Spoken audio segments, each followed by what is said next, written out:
I would say more than anything, having a passion for what you do and having a purpose for what you do. I would say those two things are probably going to be bigger than anything else in terms of having a healthy life. If we're going to take out like the science of things and that kind of stuff, I would say that's been the biggest thing for me, kind of finding really what you're passionate about and really what you feel your purpose is and going for that. This is episode number 45 with CrossFit Games athlete Dan Bailey.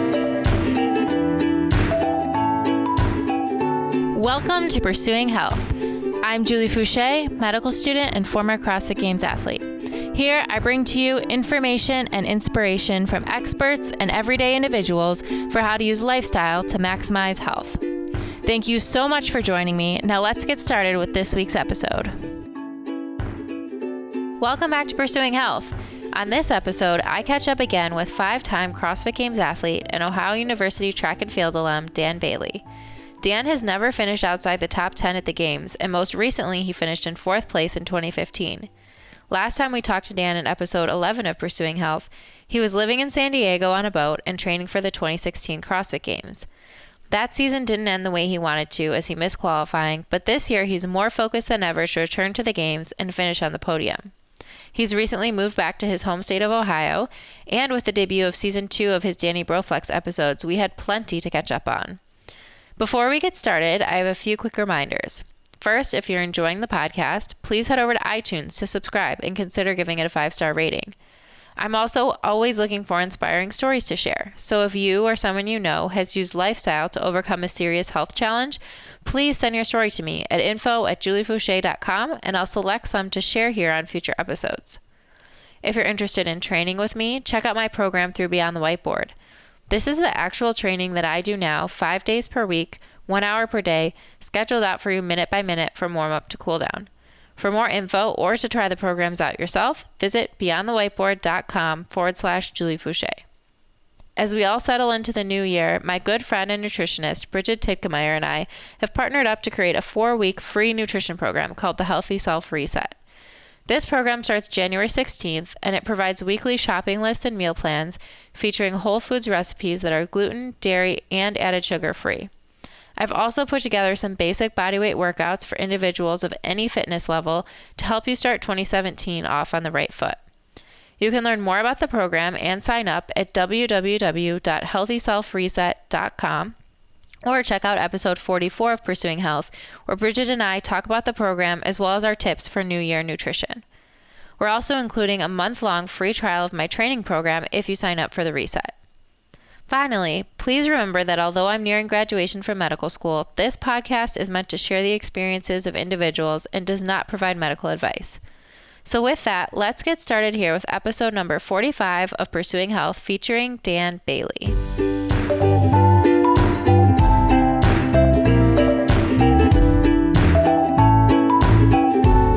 Welcome back to Pursuing Health. Round 2. Round 2. You're, I think, going to be my second guest back for round 2. Okay. So all right. Didn't quite make the first, but no, that's all right. Very close. But it's been quite a while since you were one of my earlier episodes, so it's been quite a while since you've been on. Yeah, it was like during the open or so. Or it was even before. I think it was back maybe? in the fall. It was over a year ago. I think. Yeah. Oh, all right. Yeah. Yeah, so it's been a while. But welcome back. And now I feel like so much has changed. Yeah, a now lot you're has back changed. in Ohio. I'm so excited. I am back in Ohio, living in Columbus. That's very exciting. And when did you officially move back? I officially moved back the beginning of November. Okay. Like right around the first week of November. Just in time for winter. Just in time for winter. I'm doing like the opposite of the snowbird thing. Right. So San Diego in the summer and Ohio in the winter. I don't know why you're doing that, but no, yeah. It's okay. We're glad to have you back. Right. Yeah, it's good to be back for sure. Could you talk a little bit about that decision? Because now, how long were you in San Diego for? A couple years? I was in San Diego for a little over 2 years. Okay. About. San Diego's, it's paradise. That place is amazing, and I had a great time while I was there, but just kind of looking towards the future, I think Ohio is kind of where I want to be at least for putting my roots down. Cost of living is kind of a factor. It's great here. Yeah. Yeah, it's a little bit easier in Ohio. Most of my family's in Ohio. I still plan on traveling quite a bit, but I think for, like I said, just putting roots down, Ohio is a little bit of a better choice for me. Makes sense. Well, we're glad to have you back. And what does that look like in terms of your training? Does it change anything? Does it impact your training or your goals as far as competing? Yeah, it makes training actually a little bit easier. Rogue Fitness is down there. They have a pretty big gym space that I have access to pretty much all day long. So I pretty much go over there and just set up shop and do my training, do whatever kind of work I have to do online, and hang out there most of the day. Nice. So, yeah, it definitely makes it a little bit easier only having to go about 3 or 4 miles to where I need to go to and stay there all day. Before, I was kind of bumping around all over San Diego, either going to CrossFit Invictus or to Josh Bridges' house to train. And, Josh sometimes has other commitments, and he always said I can always go in his garage whenever I want, but it just feels weird because it's his house. And then Invictus, they have classes, throughout the day, and athletes aren't more important than the regular people going to get fit. So it was doable, but it was just kind of difficult. More challenging, for sure. Yeah. That's good. Do you have anyone that you work out with regularly in Columbus, or have you mostly been training on your own so far? This first month, I've mostly been training on my own. I got to go train with Graham one of the weekends, and we've been meaning to get together a little bit more often. But, the first time we trained together was about a week ago, and then Christmas kind of comes around and people are traveling and doing whatever. So hopefully after the holidays are over, we'll get together a little more often. Yeah. That's good. Yeah. I was there at a fundraiser at his gym a few weeks ago, and Christy Ermo is also in Columbus. Yeah. And she was awesome, and she also was kind of looking for people to train with. So there's a really good group of people in Columbus. So I feel like there's a lot of potential training partners there. Yeah, I'll have to look that up. I actually just missed you guys.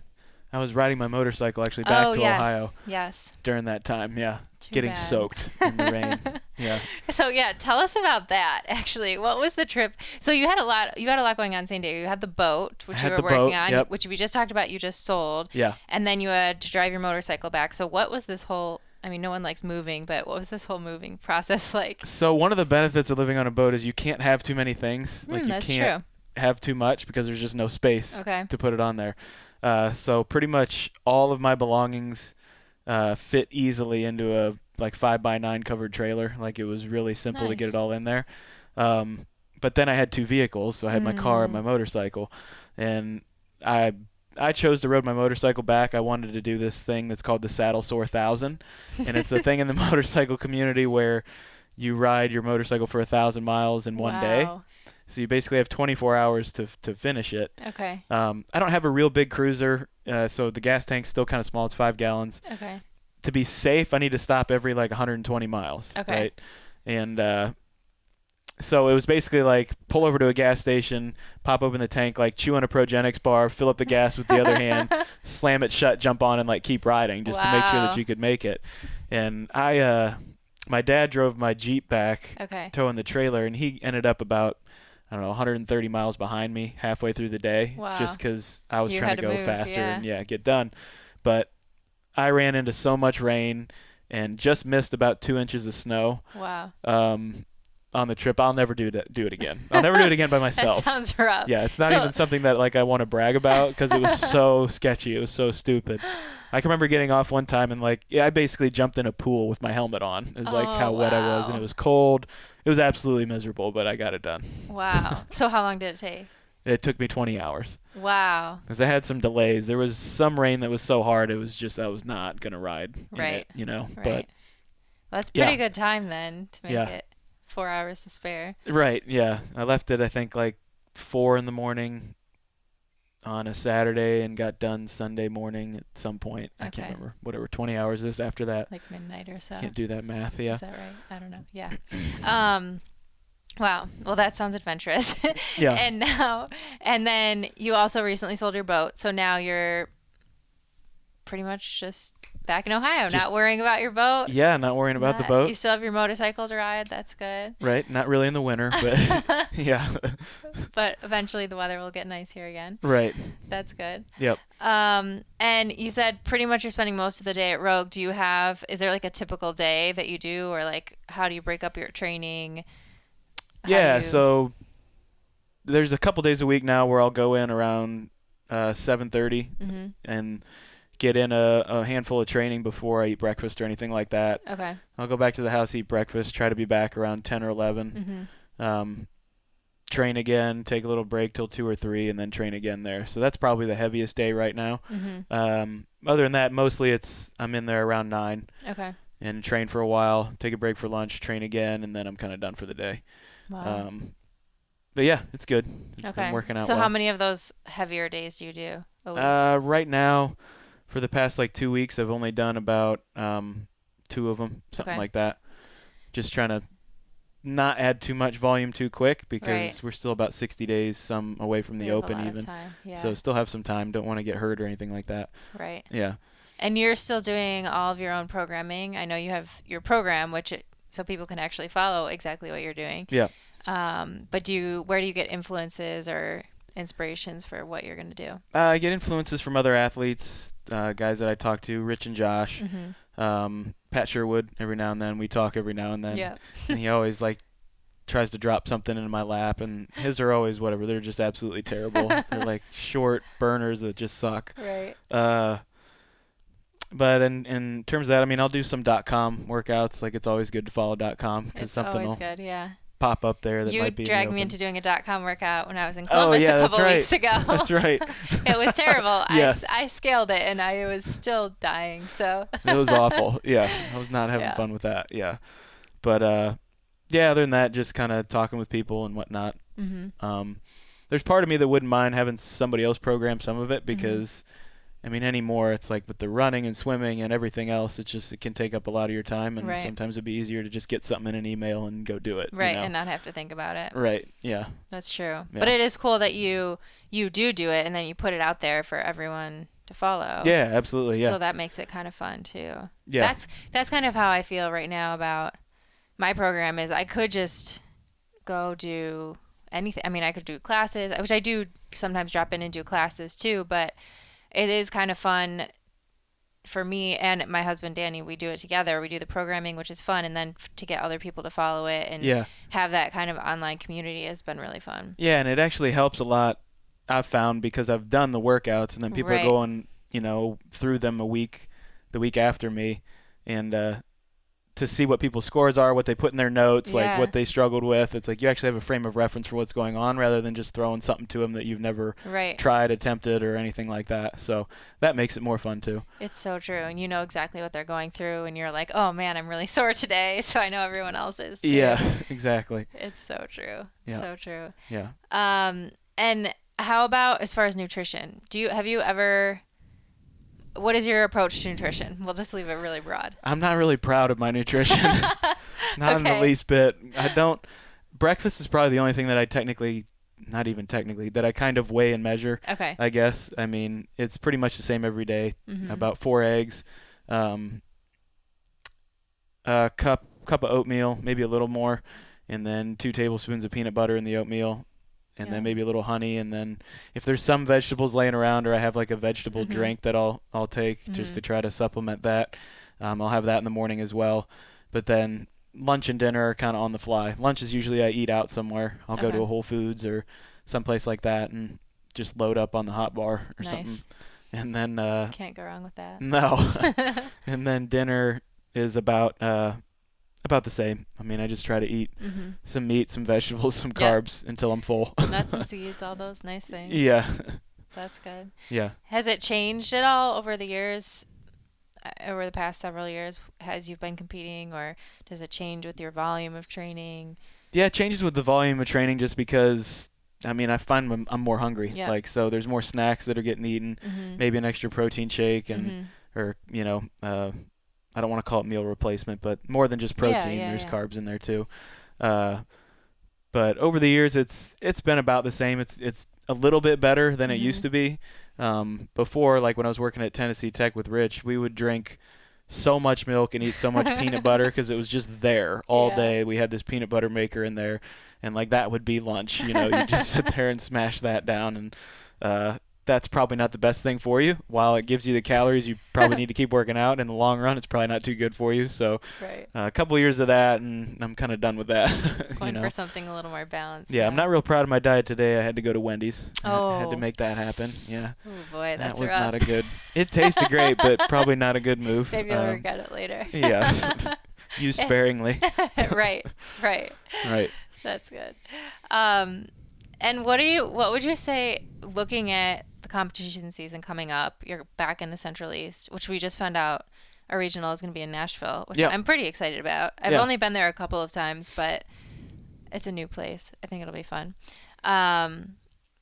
What are you looking, like, how does this season look for you? What are you looking forward to? What is sort of your goal going forward and then longer term? Right. After last year, my goal is just to get back. Mm-hmm. I mean, I know that I'm good enough to get back. I just have to do it. It's not getting any easier. I'm 32. It's not old, but you're almost masters now. I'm kidding. I know. I hate that they open that division because it's almost like, well, what's your excuse? You can just keep competing. Like, just keep going. Three more years. I know. So make it back to the games and get on the podium for sure. Mm-hmm. I mean, just making it back to the games is the goal number one. Right. Stay injury free. I had a couple bumps and bruises that didn't help last year. Okay. But yeah, that's the big one. I'm kind of fired up about that. I didn't make it any easier on myself moving back to the Central region because there's a lot of pipe hitters it's a tough region in this area. But it's tough everywhere now. Yeah, I was going to say there's no every region is hard. There's some that are harder than others, but it's difficult in every one of them for sure. And then the future, I've looked at team. I've talked to Graham a couple times about that. He's pretty interested in it. I've talked to you a couple times about that, and I know you've interviewed down in Columbus. I'm just a little far from Columbus. But yeah, a little bit. So, but as we said, there's a lot of other people in Columbus. Right, absolutely. So that has a lot of good potential. Yeah, so I think that would be something that could be fun in the future. But I talked to Rich about it one other time, and he's like, "Now you're off the list. You can never be on my team now." I turned him down the one time. I'm just like, "Well, what about next year?" He's like, "Nope, you're done. You're off. You had your chance." I'm like, "Okay, got it." Well, you guys will just have to build a team in Columbus. And I know. Just take down Mayhem. Right? Yeah, I think the team competition it should be fun to watch this year, just because I know Austin Malialo and a handful of guys are doing team that'll be really competitive. Yeah. Obviously, the Mayhem team is still going to be really good. The returning champs, and then I thought I heard something about NorCal doing like Jason coming back maybe to do a team, but I think that's kind of up in the air. So yeah, that's have no a rumor. idea. I don't really know if that's true or not. It will be exciting though. I'm excited to watch. Now it's so fun for me. I'm I feel sure. like I can just watch, and it's very exciting for No stress for everything. Yeah. Yeah. And you mentioned a couple of injuries. Is there anything that you do in particular just to make sure, try to prevent injuries or recovery-wise? Yeah, for me, stretching's a big one. Okay. I'm not a very flexible person. Like, it's not in my genes to be very flexible. So spending 10 to 20 minutes before I go to bed every night on my like weak spots, I guess you could say. So my hamstrings, my hips and quads, and then everywhere around my shoulders, pretty much. And then foam roll, those kind of things, massage. As long as I keep my hamstrings and calves in check, I don't have a problem with like my Achilles and plantar fasciitis, which I had for like a year starting sometime last year, but now it's finally gone. And as long as I keep on top of those things, I'm good. But as soon as I stop, like I can notice the problems coming back. Yeah. There's nothing like that for motivation. Right. At least on the one hand, at least like you felt before when it starts to go bad, and so okay, I need to keep this under control versus just blindly thinking, okay, I need to do something to prevent injuries. So. Right. So on the one hand, it's good motivation. Right. But ideally, we'd just stay injury-free. Right. And looking back, so we both use Beyond the Whiteboard. And I know for me, there was certain workouts, and I didn't program for myself, but there were certain workouts that I used a lot to like track my benchmarks. And then there was also certain workouts where I knew, or certain things that I knew I wanted to achieve that were like lifetime goal PRs. Like before I retire, I want to achieve this. Right. Is there anything like that for you, or anything that you're chasing right now, or that you or a benchmark that you're doing really frequently to kind of track your progress? Yeah, I would definitely like to get 30 muscle ups for time unbroken. That would be awesome. I've done like 27 or 28, so Oh, I've only you'll have definitely like do that. 2 Yeah. more to go in there. That would be one for sure. What was I gonna say? Well, recently for the past, I think I'm on week 6. I think this has been week 6. Okay. I've done Murph every week. Oh, yeah. That's You the mentioned first time that I've told before. anybody that, pretty much. I think when I was in Columbus, I think you were on like week 2. So Yeah. that's Yeah. good to know you've kept it up. Right. So what are you doing with all the snow? Well, I change it up every Okay. 2 weeks. I do the same version of it 2 weeks in a row. Okay. So the first time I started with it, because I actually was having some trouble with my Achilles, I Got did it. 3-mile assault bike, Ooh, wow. and then 100, 200, 300 no partition. Okay. I did that for 2 weeks. The next one I did was I did a ski erg one where I Oh, ski erged like 2K, and then I partitioned the middle Okay. with 5 rounds of 20, 40, 60. Okay. And then these past 2 weeks I've done a row, which is Mm. about 1,600 meter row, and then 10 rounds of 10, 20, 30. Okay. And they're all terrible. It doesn't matter which one I do. Which one was the fastest, you think? The fastest so far, I think, has been the row. Okay. With the partition the way that it is. The partition, that probably helps. Yeah, it's a little bit quicker to keep moving, or a Yeah. little bit easier to keep moving. Yeah. Those 100, 200, 300 in a row That's is rough. awful. Yeah, Yeah. it's really bad. So that's just in an effort to get better at chippers, get better at whatever. Okay. And I didn't want to just blindly do it, so I picked one of my least favorite chipper kind of workouts, Nice. Murph, to repeat over and over again. That's awesome. So how long are you going to repeat it? I don't know, until I feel like I'm satisfied. Until you get sick Yeah, of it. until you I can't think of any more variations. Yeah, right. Until I can't think of any more variations. I've been thinking of like figuring out exactly what the weight that you move is with Yeah. that 20-pound vest and all the squats Okay. and everything, and then making that a thruster and moving the same amount of cool. weights, Mm-hmm. and like using just the barbell for those 100, 200, 300 somehow. So mixing it up like that in some way. Very Yeah. cool. Yeah. So we'll That's see how fun. that goes. Fun in a weird way. Yeah. In a not fun way. There's another workout that I made up a while back that I want to get under 10 minutes. It's 30 muscle ups, 30 overhead squats at 205, and 30 parallel handstand push-ups to an ab mat. Oh, wow. And I would like to get that in under 10 minutes, and I'm at like Okay. 11 and Okay. change is my best right now. That's doable, though. Yeah. So Wow, that's a good one. those are some that I kind of keep my eye on. Yeah. Very nice. Yeah. Very nice. And then you mentioned earlier about doing some, I know you're doing these Good Dudes Inc. experiences, Exactly. I guess you call them, around the world. But how many have you guys done now? And what inspired you guys to start doing that? We've done 2. We did one in Rome and then one in Manchester. Okay. And the one in Manchester was actually at Sam Briggs' gym. And this is with Rich and Josh. Rich and Bridges. Josh, yeah. And what inspired us to do it? We were out at Rich's last year. Josh was getting ready for the games, and so I flew out there with him to just kind of train for the week. And I honestly don't know. We just started talking about it, like how much fun it would be to kind of run a camp or do something like that together. And Josh had always, I feel like I heard it most from Josh, always talking about being a good dude or something like that. And so that's kind of what we decided to call it. And we have a whole bunch of ideas. We just started writing on a whiteboard and just like branching off with all these different ideas of things we want to do down the line.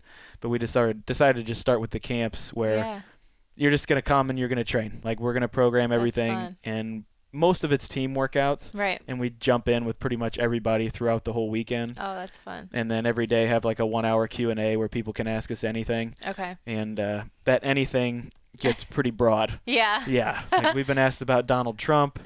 We've been asked about the Second Amendment. Wow. The things that just kind of go off the beaten path of fitness, but people just want to know. Right. So it's actually a lot of fun. The Q&As end up being a lot of fun because we get to tell a lot of good stories that most people don't know about, things that happen at the games or things that have happened off camera and that kind of thing. So it's a lot of fun. That's really fun. So is it all guys? No. Or do any girls come? No, there's girls, yeah. Okay, Girls I didn't come. know if it was good dudes, like it's only guys come train. Well, we write on the board usually be a good dude / dudette today. Okay, So okay. there are girls. I don't know what the ratio is But I would probably say there's more dudes that come than girls, but girls do come. I bet a lot of girls would be intimidated for Yeah. working out with you throughout weekend, but that would be really fun. Yeah, we keep it simple. We scale everything. Yeah. You know, we kind of put out what we would do or Yeah. something like that, but then just knock the weights down or change it up a little bit. That's cool. So. And cool that you guys get to actually work out and like team up with almost everyone there. That sounds like a really fun experience. Yeah, they really enjoy it. Like all the feedback we've gotten has been great. So it's been a plus. Like it's been pretty cool. I don't know how long it'll go. Yeah. You know, at some point when we're 40 and 50, like who's gonna want to train with, you know, a couple 40 and 50-year-old guys who are just getting their butts kicked all the time. I don't know. We'll see. Now you guys are gonna be the Masters podium right there. Yeah. Gosh. By that time. Who knows? Who knows? That's cool. Okay, well, speaking of good dudes, I want to finish by talking about Danny Broflex because you have a whole new series coming out, which looks very exciting. Correct. So maybe we can just go back to the beginning. Can you tell us how Danny Broflex even came about? Yeah. CrossFit was making the Are You Ready videos back in 2013, I want to say. Okay. And I was out at HQ. Sevon had invited me out for just a week to hang out, make some videos and whatnot. Before I left, Heber wanted to make an Are You Ready video. And I said, okay. And Pain and Gain, the movie, had come out recently, and the trailer for that was like a bro sesh working out with The Rock and Mark Wahlberg. And they kept on using all these hilarious lines in the trailer for it. And so we were yelling that at each other anytime we'd work out in the weight room. We'd be like doing those things. And so that was kind of the attitude going into this. Okay. And Marston picked out this outfit from Urban Outfitters there was one tank top with a giant wolf on it and one with like the Yo MTV wraps and the tie-dyed shorts. And then a mullet was laying there too. He like grabbed one of those. Perfect. And so I threw that on and they wheeled a Broflex down into the thing. And they're like, well, we don't know what we're going to do, but 3, 2, 1. And they just started rolling. And I'm like, okay. So we just started going. We decided as we were going along, let's just make something up where you're trying to make an infomercial, but everything keeps messing up. Okay. And we just ad-libbed literally everything. Yeah. Everything in that whole video was made up on the spot. And people loved it so much, we decided to make a little mini-series for the first one, or just make a couple episodes of it. And that's kind of where it came from. Wow. Yeah, and so the idea became like Danny's this guy who's everything that's wrong about the fitness community is what Danny kind of represents. Okay. And even though he's really he tries hard, like he wants to do the right thing and he thinks that he's, on the right path, but he's just kind of he's confidently wrong. Like very confident in what he's doing, but he's wrong. Right. In the wrong direction. Interviewing at CrossFit HQ was one of the episodes. There's a handful that are about to come out here pretty soon that have him doing a whole bunch of different interesting things. So we got to do a stop at Reebok HQ. Oh, nice. And film some there. We did some stuff with Katrin. We did some stuff with you. Yes, I'm very excited for that. It's awesome. You nail it. It's a perfect your acting career. My 5 seconds of fame. Yeah, your little.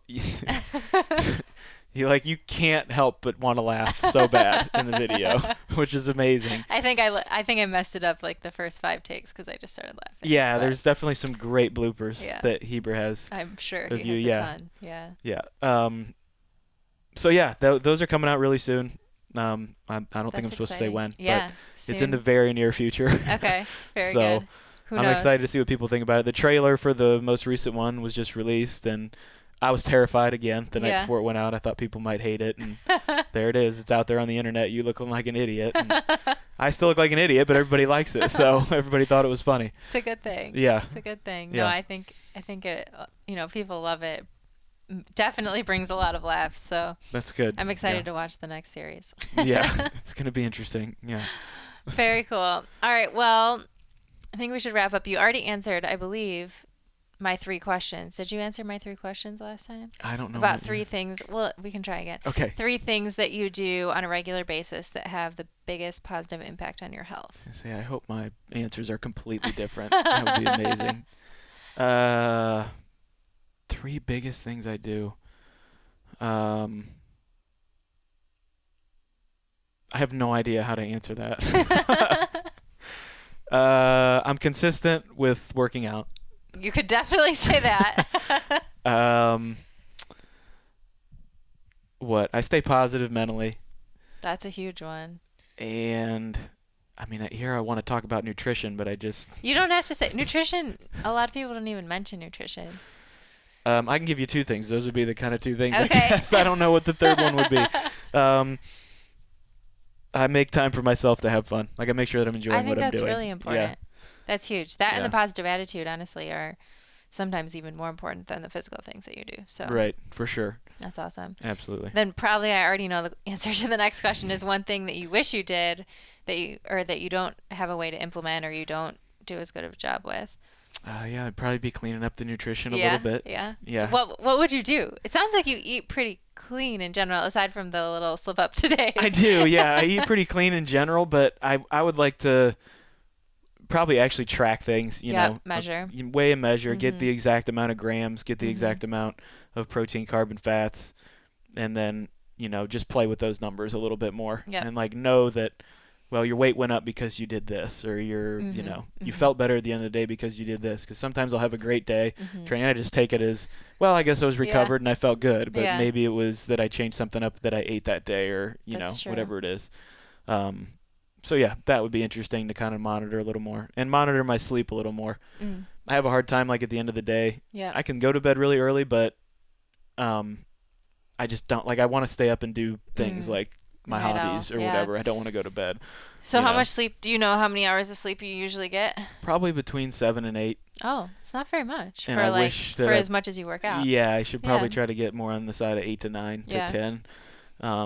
But like 10 o'clock will roll around and I just find myself doing whatever things that I like to do, playing the guitar or doing something else. Yeah. But those things are important too. They're important. You know? Yeah. But you can't only train. You have to do some other stuff. No, only training. Just straight training. Just straight training. Sleep in a plank position. Yeah, that's what it needs to be. Yeah. Okay. Fair enough. All right. Last question is, what does a healthy life look like to you? Julie, come on. It's so broad. That's because I want to know what you think. Oh, what does a healthy life look like to me? Following the two things that I said. Yep. Yeah, definitely. I would say that. I can't. It's gonna look so different for different people. I would say more than anything, having a passion for what you do. Yep. And having a purpose for what you do. I would say those two things are probably going to be bigger than anything else in terms of having a healthy life. If we're going to take out like the science of things and that kind of stuff, I would say that's been the biggest thing for me. Kind of finding really what you're passionate about and really what you feel your purpose is and going for that. Amazing. Yeah. Cool. Thank you so much for coming on again, Dan. Absolutely. Thank you for having me. Thank you so much for tuning into this episode. I always love catching up with Dan, and we'll be following his progress throughout this upcoming CrossFit Games season. Also, remember to check out the Healthy Self Reset at www.healthyselfreset.com. The program starts January 16th, so we hope you will join us.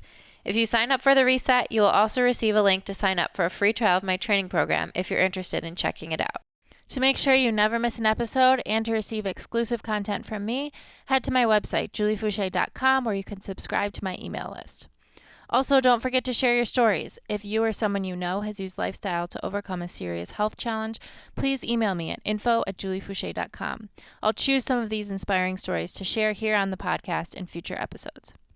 If you like what you hear, don't forget to subscribe and consider giving the podcast a 5-star rating on iTunes. Also, don't forget you can train with me by visiting beyondthewhiteboard.com/juliefoucher. I always love hearing your feedback, so please leave comments under this post on my website, juliefoucher.com, and share your thoughts on social media with the hashtag JFHealth. Thank you again so much for listening, and I'll catch you next time on Pursuing Health.